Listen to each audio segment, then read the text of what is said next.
and two people can take it completely different and either radically change their life or radically destroy their life. That's why we actually don't see the totality of reality. If you don't observe something, then does it really exist? It begs the question, what is actually happening in the moment? Today we're going to be talking about perception and how you can master your own perception to take control of what you perceive as good and what you perceive as bad in your life, so that you can actually learn how to keep moving forward no matter what happens to you in life, and see everything that you're experiencing as helping you in your future and helping you grow. Yes, good topic. Absolutely. It's always about what we choose to perceive. You know, the same thing can happen to multiple people as we've experienced ourselves, and two people can take it completely different and either radically change their life or radically destroy their life because of an event that happened. So very exciting topic for me as well.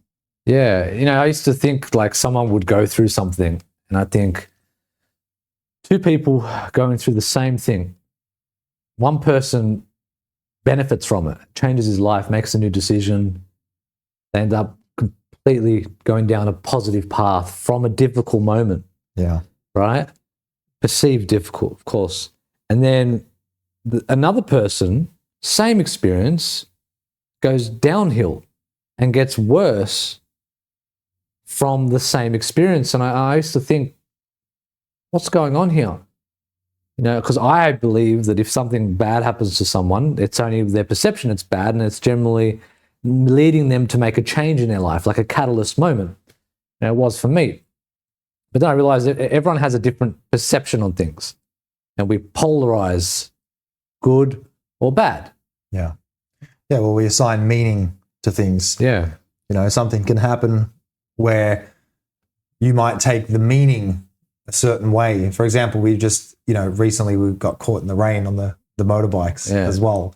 And I was thinking while I was riding, I was thinking, well, I could take this two different ways. I could take this one way as, you know, we left too late and we got caught in the rain. I'm going to be wet.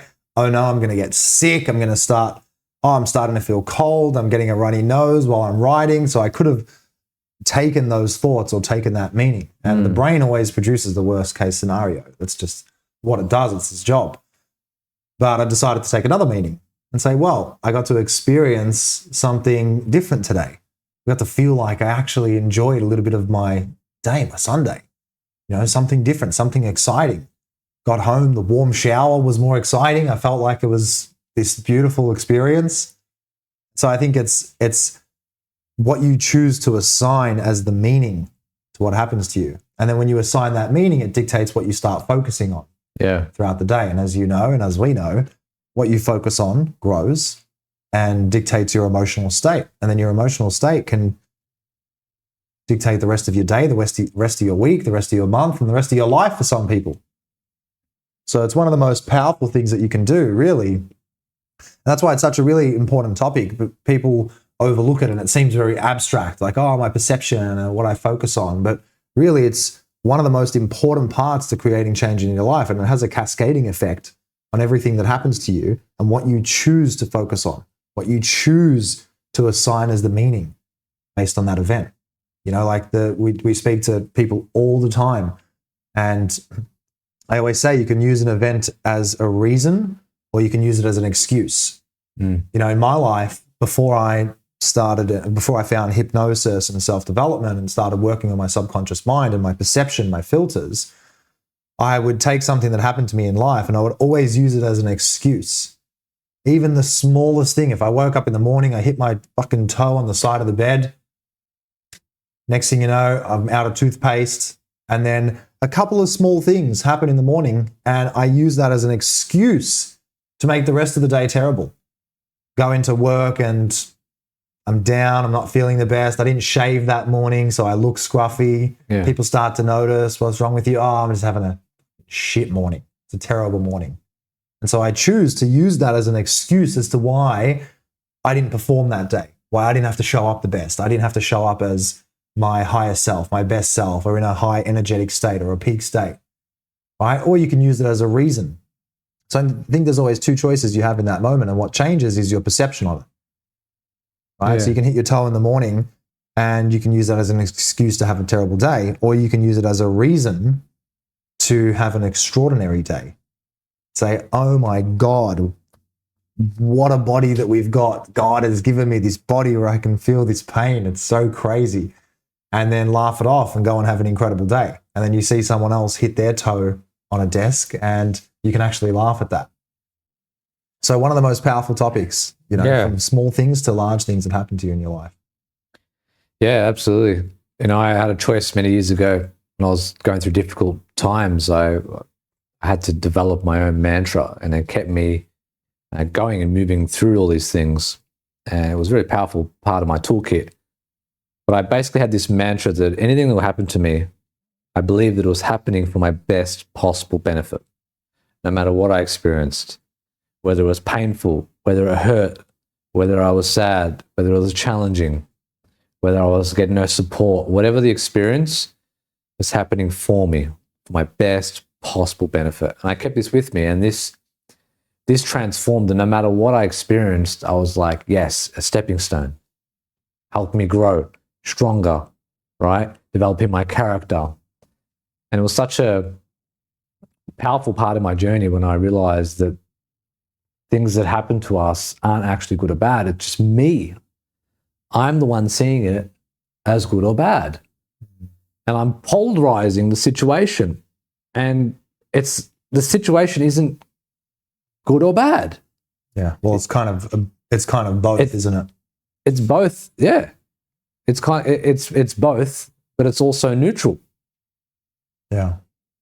And that's just going to really, really be a big thing for a lot of people to understand. Yeah, huge. Like what you said. So law of polarity, you really think about it. And for me, when I first understood this, I know you're big on universal law. I wasn't so big on it until recently. Yeah. The one thing that really hit with me was the law of polarity. And it's easy to understand it and say, well, there's always a good, there's always a bad, there's a positive, negative, North Pole, South Pole. I get it, right? But what really clicked to me, like that breakthrough moment, was when I realized that the good and bad, by universal law and nature, they must exist. And so when you look at an event and you think it's only bad, you are by nature disagreeing with universal law. And it's like saying gravity doesn't exist. Like gravity exists whether we like it or not. And so there is good and bad in every situation in life or circumstance, whether we like it or not. And so when that clicked for me, I was like, well, I can see this event as bad. I can see this as terrible. I can see what happened to me today as absolutely horrendous, and then there's no good in it. But that's just going against universal law. And when that clicked for me, it was kind of, I guess, liberating to know that even in the events that were good, things that happened to me that I thought were incredible, but there's always a negative in here if I wanted to find it. So what makes it incredible to me is that I found the positive. Yeah. Right? So if there's always a good and a negative in anything, why the fuck would you want to focus on the bad when you know deep down that the good is there? Yeah, but we just get in our own way and we stop ourselves like, no, there's no good. It's only bad. It's negative. It's happening to me and it's terrible and I can't go on because of this. And I think really what's happening is we tend to just enjoy that. Subconsciously, we kind of want that negative experience so that we can have an excuse. We can have an excuse to stay small, an excuse to shrink, an excuse not to show up, an excuse not to go for our goals or our dreams so that we're not rejected and we're not let down. And we don't fail our expectations, right? So there's so much behind it, but very liberating for me to know that there's always a good and a bad. Yeah, always. Comes down to choice. Big thing what you said, choice. Being able to choose each moment the way you want to see it. And then like you mentioned, staying small, I think we want to stay in our ways. It's like we want to stay in our patterns, and we might have a certain identity, a certain structure of beliefs, a certain state. Like I know that if I'm in a coping state and I'm in a survival mode, right, and some would say it's a lower vibration, then part of my brain tends to fixate on more of the problems rather than solutions. It tends to see more negatives than positives, right? You become more pessimistic rather than optimistic about a situation. And I know that if I am in a survival mode, my perception is skewed, and because parts of my brain are activated and other parts are deactivated. You know, my prefrontal cortex is more closed, more shut off, and my amygdala, fight or flight part of the brain, is more turned on. Yeah. So it's going to be focusing on more threats, more survival, what's wrong, right, rather than what's right. And I noticed, me personally, when I just started to, say, regulate my nervous system, started to increase my vibrational frequency and go out of that coping state into more of a thriving state. And I just started to perceive reality better, started to perceive more positives than negatives. Mm. Yeah, well, when you're in a fight or flight, you don't have time for opportunities, do you? Your brain just doesn't even have time to think about what's possible. No. And possibility. Yeah, it just wants about necessity and pessimism, basically. How do I survive and how do I get through this? Yeah. Yeah. So how do we train ourselves then? You know, given what you know about the RAS and what we know about this, for someone at home who's thinking, well, how do I find the good in everyday life? And how do I train myself to continue to find the good? How does someone train their RAS, or the reticular activating system? Yeah, so for those who don't know, the reticular activating system is like a selective focus in your brain. And there's only a certain amount of information that we can actually perceive in one time, because there's just too much for our brains to comprehend. So we have to focus on about 120 bits of information to 150 bits, where there's so much more. So we have to hone in. That's why we actually don't see the totality of reality. Like, we only see a small bit of reality. So with the reticular activating system, we know that the focus is going to be selective. It's going to be on what we value, what we perceive as being value, or what we perceive as being a threat. They're the most biggest things. Okay? Biggest things. And usually the threat is what takes priority. That's why when we're in a bit of a survival mode, we're in the fight or flight mode, our reticular activation system is going to prioritize and focus on what's wrong and the threats and what's not good about the situation, rather than what is good. Yeah.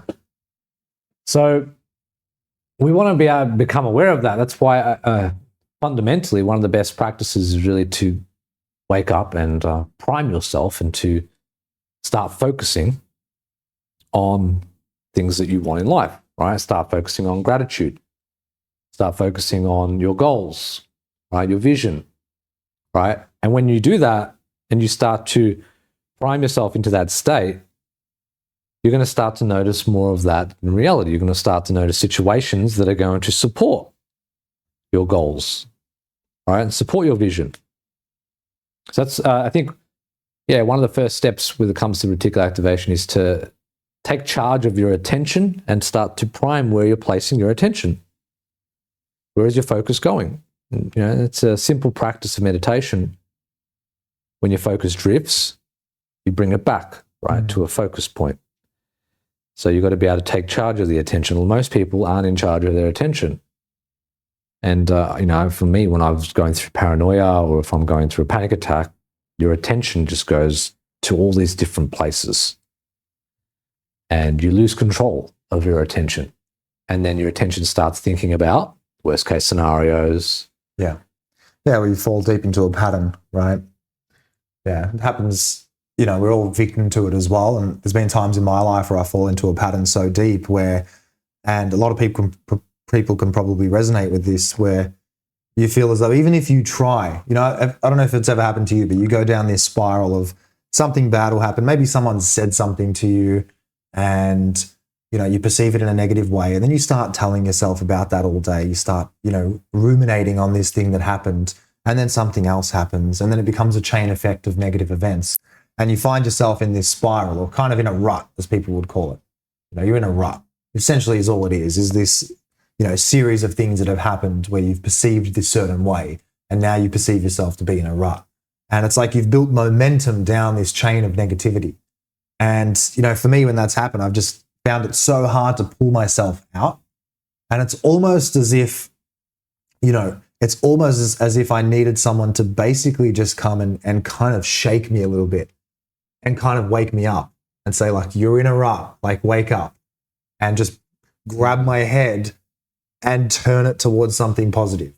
Like, almost like that's the level of support that I needed, was like someone to almost like kind of just come and slap me in the face, grab my head and turn it to something positive and say, look at it. There it is. Yeah. There it is. Right. And obviously, it has to be in a certain way that actually gets you to see the positive thing. Right. But, and that is enough to snap you out of it and go, oh my God, what the fuck have I been focusing on for the last few weeks? That could be even sometimes like a cold shower or an ice bath, or, for us, for example, running a training or being of service to someone else instantly puts us into a good state. No matter what's happening in business for us for weeks beforehand, we get to that period where we're facilitating for other people. And for me personally, it automatically pushes me towards what's great in life and forces me to focus on what I'm grateful for and the good in the moment as well. So do you think that that's something that people need to manufacture? There's a lot of people that are listening to this, probably, not everyone, but a lot of people that we speak to are probably in some sort of like a rut. Or they're at that stage where it's been weeks or months and it just seems like nothing good is going on their way. And yes, okay, the universal law sounds great. There's positive and negative anything, but how do they manufacture that kind of head-turning moment where they wake up to the good that's in front of them? How can someone like manufacture that for themselves? Well, there's lots of ways you can manufacture it. There's, meditation, there's breath work, hypnotherapy, neuroscience practices. There's lots of practices that you can manufacture a significant emotional event. I know for my scenario, I didn't manufacture it in that case. You could say, life manufactured that for me in a catalyst moment, like a panic attack, big spouts of paranoia, a moment where like enough's enough, something needs to change, right? And I think, a good analogy of this is like a forest fire, right? You think of a forest fire happening and it resembles like a difficult, challenging moment in our life, right? A catalyst moment. And forest fires is like, it's bad, right? It appears as such a destructive thing. Everything's burning, right? It's terrible. But once it actually finishes a job, right, it clears all that dead, all the dead shrubs, it clears everything. And it's like a restart. And what actually happens with forest fires is the nutrients in the soil actually get stronger. Yeah. So when they grow back, it grows back way better than what it was before, and it actually creates space for new growth. Yeah. So it's like a death and a rebirth. And I had many of these moments in my life. I remember one catalyst moment where I ended up having a panic attack. I thought I was having a heart attack and went to the hospital. And that was a catalyst moment for me. That was like a forest fire, right? That was a blessing in disguise, that after that moment, I needed to change my life. Some people just need to kind of light a fire every now and again in their life, don't they? That's really that significant event that people need to manufacture a rebirth or a change in their life, isn't it? Yeah, I think having awareness, like if you're aware that something needs to change, is like huge. Yeah. Right. But then there's like the fuel behind, all right, I know I need to change. And then there's that awareness of going, what's going to actually drive me to make the change? Right? Is it my friends? Is it my environment? Right? Is it the things that I'm consuming? It's my habits. What is it? What's the major thing? And for a lot of people, it is friends and environment. Sometimes it is the things they're consuming or listening to, things that the habits they have. And it's really looking at that. Yeah, well, the beauty of life and what the power is that we hold is that we can light our own fire. you know, and this is something that I've always questioned as well in terms of creating change. So many people that I've spoken to, or myself as well, have had to go through some form of a dark night of the soul or the hero's journey, right? And there's always this moment where you're in the deep depths of darkness where you make that decision to make a change, right? And the beauty of life is that you don't have to wait to fall down that ditch to create a change. You can light your own fire. You can manufacture that change for yourself, and you can create enough intensity of emotional intensity in your body that you're driven to make that change. You know, like people don't need to wait to get cancer to start improving their health. They don't need to wait until they're 150 kilograms overweight to start focusing on their health. And the beauty of being human is we can manufacture that. We can create that change. We can. I think most people wait until, you know, their health is in jeopardy before they start prioritizing health. It's usually what happens, or, you know, we take things for granted until we start losing them, right? It's just a common human thing that we have is we don't prioritize things until they become hierarchy of a necessity to prioritize. There's always this hierarchy of needs and hierarchy of what's important, you know, and then that's what we really prioritize when it comes to our perception. But if we can master our perception, I think having an understanding on your perception is the key thing, and then allowing yourself to pause in every single moment and decide, right? And that's where developing an awareness, to cultivating this sense of autonomy, where you can look at something objectively, okay, and you can observe, and you take a step back, and you take a breath, and instead of reacting normally and identifying with it, you observe and you see it from a different angle, right? I think that's one of the biggest things, and what really alters our perception of these angles is those three things of subconscious mind. You have deletion, you've got distortion, you've got generalization. So if you want to touch on a bit of deletion. Yeah, well, it also comes down to, I guess, back in the line with perception. So obviously what you said earlier, the way that reality works is we're receiving anywhere from 5 million to 20 million bits of information per second. And some studies go even higher than that. We actually can't accurately measure it just now. But the conscious mind can only comprehend, like you said, 128 plus or minus 7 bits. So that's like 7 things. That's like a license plate or half of a phone number. And so the mind has to delete, distort, and generalize that information so that we can actually consciously comprehend it. Right? So deletion is essentially the act of the mind saying, well, here's all this information from all my senses. Here's everything that's happening in my reality at the moment. But let's filter out, let's start by deleting everything that's not necessary to me. And what's necessary to me is based on my own beliefs, my own identity, my own subconscious filters, my childhood conditioning. And so it deletes millions and millions of bits of information that are not necessary, or what it believes is not necessary to me, right? So that information is gone. Even though it had occurred and it happened, we perceive only that small chunk of information, and we delete the rest. Right? Then you have distortion and generalization as well, which pretty self-explanatory. Generalization is saying, well, this has happened to me in the past, so that means this. So no, I don't need these millions of bits of information. It's kind of resembling this. Yeah. You know, it's kind of resembling that. Like, for example, someone walking towards you holding a kitchen knife, looking at you like they're about to harm you, right? And they might just be walking towards the table to cut the Christmas turkey or whatever it is, right? Sure. But your mind generalizes and says, well, in the past, someone's hurt me if that's happened to them.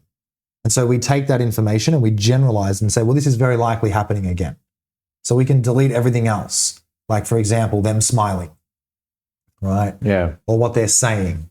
And we generalize that into what is going to be the most Yeah, we don't even have to experience it as well. Even if someone else has experienced it, they have enough certainty, and we believe that. Yeah, from other people's conditioning. Then we can generalize based on someone else's reference experience too. Yeah, well, you watch enough horror movies, watch enough TV shows, crime and stuff. Eventually, you know, in a car park at night, you hear a weird noise, and your brain distorts and generalizes and thinks that something terrible is going to happen. Oh, someone's in the bushes. Right? Yeah, so we have these filters, right?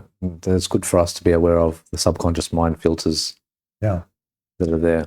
And it's back on what we were saying about positive and negative, good and bad, always existing. It really helps you to understand that, well, if we have so much information coming to us per second, but we can only actually comprehend a small chunk of information, it begs the question, what is actually happening in the moment? Yeah. And how do we know that what we see as a negative or a positive or whatever we perceive this event in time, this, point in time, space where all of this information is coming to us and we perceive it as, oh no, it's bad, I'm going to be late to work. Oh no, it's bad, I'm not good enough. All right, I'm not smart enough. We take that small chunk of information when there's millions of bits of information. And so learning to master your perception is really just saying, well, consciously understanding that we delete, we distort, we generalize, and consciously understanding that there's a good and a bad in everything, and saying, no, I'm not going to believe this. I'm going to choose to take the chunk of information that's going to benefit me the most, that's going to serve my highest purpose, my highest value.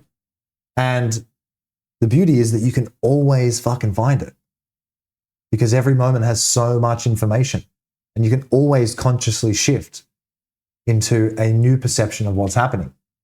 And it's not hard to do, and all you have to pick is a couple of hundred bits of information out of 20 million bits that are coming to you per second.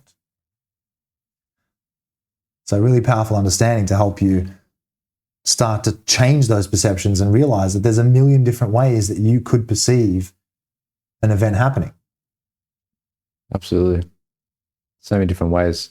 Yeah. And I guess with quantum physics, we know that when you're observing something, right, that's where we're collapsing wave into particle, right? And if it's not observed, it's just a wave of pure potential. It exists in the field as well, so one would argue that if you don't observe something, then does it really exist, right? It doesn't really exist, maybe in your awareness. And it's like something could be happening all around the world, but if I'm not focusing on it, then it doesn't really exist for me right now in my reality.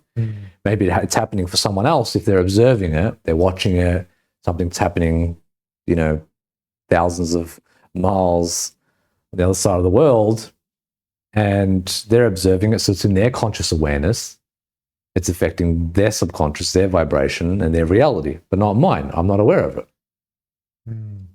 So it's a good old discussion of the ignorance versus bliss type reality. And you see, you've got one end of the spectrum, people go into a monastery and meditate and don't want to hear anything about the outside world. Right. And then the other side of the coin would be someone who's, watching the news 24/7 and keeping up to date with every single thing that's happening in the world. Right. And what do we know what the news is highlighting? The bad things that are happening in the world. Right. So that's what the news at the moment anyway does. Yeah, which is ultimately training you as well. Just ultimately programming you to focus on the bad things that are happening, not only on the TV or on the news that you see, but in your day-to-day life. Yeah. So if all you see on TV is, these people of authority focusing on the negative and highlighting the bad things that are happening, then throughout the rest of your day, you're being programmed and primed to focus on just the negative, right? Like there's a beautiful glass of spring water here that we've collected from the mountains, but I can say, oh no, the liquid is going to damage the laminated table, right? And so I guess it comes down to training us. There's a good saying that you talk about a lot as well, which is actually quite powerful, is and that I use a lot, that I have stolen it from you, just so you know, used it multiple times, but something that you say a lot is that you can come up to an obstacle in life and you have a choice in every moment to treat that as either or a failure in life, should we say, or rejection or anything like a challenge. And that choice is, do I treat this as a gravestone, or I can take it as a stepping stone? So everything that happens to you in life can either be a gravestone or a tombstone, or it can be a stepping stone. Right? And that really comes down to how we're trained and how we're programmed. And all starts with our conscious awareness and starting to choose consciously to say, no, I'm going to purposely focus on the positive. And even if it's silly, because even if it doesn't make sense, you can be delusionally positive in certain cases. Like people have said to us all the time that we're, again, being ignorant. It's like, well, you're ignoring the bad things that are happening in the world and you're living in your own little bubble. And at times that is kind of true. Like we are kind of living in our bubble. But in our reality, it's serving a greater purpose than us focusing on that negative, because we're priming ourselves to only focus on the positive in certain situations, right? Yeah. So very interesting. Is it being ignorant and dismissing what's reality or what you could call reality? Or is it actually using your intelligence to consciously choose something better? So many times people will say, well, you're ignoring reality, right? Your head's in the clouds. You're ignoring reality. But really, reality for that person is so much more than they perceive. We know it's a fraction of what they perceive. So I'm actually not ignoring reality at all. If anything, I'm perceiving reality differently to them. Right? Yeah, it's like they're trying to bring you into their reality, right? That's the whole sense of frame control and influence. You bring someone into your reality, right? So it can happen on a positive way. You can have a leader or a mentor bring you into their reality, buy into their belief systems, right? Or you can have it on the other way where someone has a negative reality and a scarcity mindset, and they could bring you into their reality where the world is scarce and everything's difficult and challenging. You're a victim and everything's difficult. So I think a powerful understanding is to have a strong sense of reality, your own reality. Yeah, well, he who's the most certain always takes the frame as well, in conversation, in influence. Yeah. So I guess it's maintaining that certainty in yourself and in the positive things that you're seeing. Yeah, a strong sense of reality is going to be one of the biggest things. But if you don't have a strong sense of reality, then you need to be mindful of who you're spending time with, because then you can buy into someone's reality, right? And that can be beneficial for you, of course. Yeah, really good. So to sum it up, so how do we change our perception? So first, understand that there is good and bad, positive and negative in anything. This is universal law. You cannot change it. And going against it is like trying to go against gravity. You can only work with it. And if there's good and bad in everything, you may as well choose the good. Yep. Then deletion, distortion, generalization. So we know that we are only seeing a fraction of what's actually in our reality and is being perceived by our senses. And we're choosing to assign a small enough meaning to it that makes sense based on our conditioning and our programming and our past references, our life experiences, our values, and so forth. And then we have the reticular activating system, whereas the more we start to do that, the more we start to consciously choose the good and see the good and perceive things as good, and to move away from our program perceptions, we start to train ourselves to do that more often by default, right? So what are some closing thoughts for someone at home who is like, what's something that they can do right now, today, this week, to start to see a positive shift immediately on the back of this video, to start to change their perceptions and see a positive shift this week? I think the first thing they should know is that their perception is their own choice. All right, and they can choose every single day where they choose to place their attention. And that it's up to them. They can see the glass half empty, or they can see the glass half full. Or, as I say, it can be a stepping stone or your gravestone. That's the choice that you have in every single moment. Okay, and that choice is going to come down to how well you're feeling, your state of mind, your state of vibration.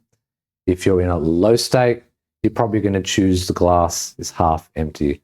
If you're in a higher state, you're probably going to say it's half full. You're going to be more optimistic about life. Right? So knowing your state, knowing how you're feeling is going to have a huge implication on the way you perceive reality. Okay? And I think one of the most important things as well to know is that always choose to have hope instead of no hope. And as I say, false hope is better than no hope.